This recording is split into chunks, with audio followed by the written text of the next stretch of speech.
जय माता दी गाइस। तो पार्ट 2 में आपका स्वागत है। हम अर्धकुमारी माता रानी के दर्शन करने के बाद में और एक आध हमने फ़ोटो शूट कराया दोनों हस्बैंड वाइफ ने। फिर हम चढ़ाई के लिए चल पड़े क्योंकि भवन की भी हमें चढ़ाई करनी है माता रानी के दर्शन करने। तो हम सोच रहे थे जल्दी से जल्दी अपने दर्शन हो जाए आराम से, ताकि समय से हम नीचे भी आ पाएँ।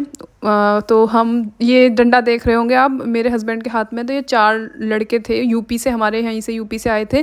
उस 4 में से एक वापस हो गया भाई साहब, मतलब उसको 400 मीटर भी मुश्किल से चढ़ा गया और वो वापस हो गया। हमको ऐसा लग रहा ना वो कुछ ना कुछ करके दर्शन कर ही जाता।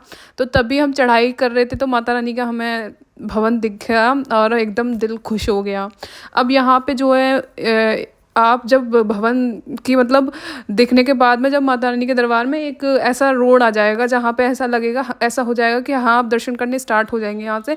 तो वहाँ एक लॉकर की आपको व्यवस्था मिलेगी आराम से, कोई दिक्कत नहीं है। अपने बैग वैग सब वहाँ, जूते वूते जो भी रखने हैं, चाबी दी जाएगी आपको।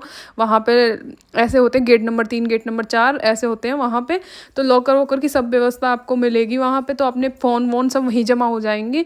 इसके बाद में आपको ना तो फ़ोटोज़ क्लिक कराने की, ना फ़ोन अंदर ले जाने की, ये सब व्यवस्था वहाँ नहीं मिल पाएगी आपको सब जमा करना पड़ेगा। और जब दर्शन वर्शन हो जाएंगे आप भैरव बाबा के दर्शन करने जाएंगे, उसके बाद आप अपना लॉकर से सब निकाल के ले जाओगे। यहाँ पे अब हमारा सब जो है हम सोच रहे एक फ़ोन लास्ट है अभी हमारा यहाँ पे। तो एक फ़ोटो वोटो अपना क्लिक कराना है तो मेरे हस्बैंड का मैंने क्लिक कर दिया और हस्बैंड ने मेरा फ़ोटो वहाँ पे क्लिक कर दिया। फिर हम अपने दर्शन करने चले गए।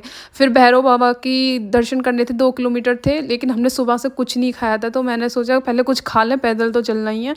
तो हमने हल्का फुल्का ऐसा कुछ खा लिया। उसके बाद में मीठे में भी हलवा खा लिया। फिर हम भैरव बाबा के दर्शन के लिए चल पड़े। फिर हमने कभी कभी सीढ़ियाँ भी यूज़ की थी। तो कभी ऐसा हो रहा था ना कि सीढ़ियों से थोड़ा शॉर्ट पड़ जा रहा था। शॉर्ट क्या मतलब है तो इतना ही, लेकिन ऐसा था हाँ थोड़ा फ़र्क था। तो हम सीढ़ियाँ भी चढ़ रहे थे बीच बीच में, और बीच बीच में जो है रास्ता भी चढ़ रहे थे। मैं तो एकदम ऐसे, मेरी टांगें एकदम लंगड़ानी हो गई थी। मैंने कहा यार ये, फिर भी मैंने हिम्मत नहीं हारी, कर करके ये रोप वे का भी रास्ता है यहाँ से। अब जब भैरव बाबा के लिए ना ये रोप वे भी आप ऊपर जा सकते हो। माता रानी के जब दर्शन कर लोगे उसके बाद में आप इससे भी जा सकते हो। ऐसा नहीं आप पैदल ही चलो, नीचे से स्टार्टिंग से दर्शन करोगे अर्धकुमारी तक बैन से, और फिर माता रानी के भवन के लिए दर्शन के लिए बैन मिल जाएगी आपको, और भैरव बाबा के लिए मिल जाएगा। तो फाइनली हम भैरव बाबा के दर्शन कर चुके हैं। और यहाँ पे थोड़ा ऐसा लास्ट ऊपर पॉइंट पे था तो ये पहाड़ वहाड़ दिख रहे, तो मैं एकदम थक के बैठ गई। और लोग वहाँ हेलीकॉप्टर से भी आ रहे थे भाई, हेलीकॉप्टर से व्यवस्था सब है, लेकिन अपनी अपनी श्रद्धा है। तो हमारी थी कि हम जो है अपना पैदल दर्शन करेंगे, पैदल ही आएंगे, पैदल ही जाएंगे। फिर हमने नीचे उतरना स्टार्ट कर दिया। तो हम सीढ़ियों से नीचे उतरना इतना भारी नहीं लग रहा था, क्योंकि गलती से हम जिस रास्ते से आए थे वो रास्ता बहुत ही सुकून भरा, बहुत ही अच्छा था, हमारे अच्छी से चढ़ाई हो गई। लेकिन उतरने के लिए हमें जो है ना रास्ता गलत मिल गया। तो हम बीच बीच में सीढ़ी यूज़ कर रहे थे और उतरते उतरते हमें रात भी हो गई थी।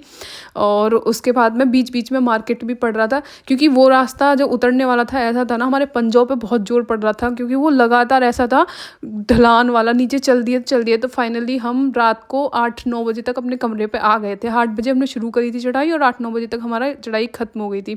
फिर हम सुबह अपने मॉर्निंग में घर के लिए निकलने के लिए तैयार हो गए। हमारी जम्मू से रिजर्वेशन था, जम्मू से, तो हमने कटरा से बस पकड़ी, क्योंकि सोचा बस से चलेंगे। और फिर बस पे वहाँ फ़ोटोशूट थोड़ा कराया। फिर अपना व्यूज़ का आनंद लेते लेते हम रेलवे स्टेशन के लिए, जम्मू तवी रेलवे स्टेशन के लिए निकल पड़े। हमने कुछ भी नहीं खाया था। तो हम 4 बजे स्टेशन वहाँ पहुँचे। तो हमने एक डोसा खाया, फिर वहीं पे थोड़ा वेट किया। वेट करने के बाद में हमारी ट्रेन का टाइम हुआ। और आप लोगों को एक राय दूंगी मैं कि स्टेशन के पास मत खाइएगा, सीरियसली बहुत अच्छा खाना नहीं है, महंगा भी है। आप दूर जाके थोड़ा खा लीजिएगा, क्योंकि यहाँ पे सब फ़ायदा उठाते हैं कि लोगों की मजबूरी है, खाना तो है ही यहाँ पे। तो 1-2 शॉप तो ऐसी भी थी, यहाँ लोग दूर दूर से आ रहे थे, उनसे झगड़ा कर ले रहे थे, ज़बरदस्ती जो सेब की पेटियाँ वो दे रहे थे।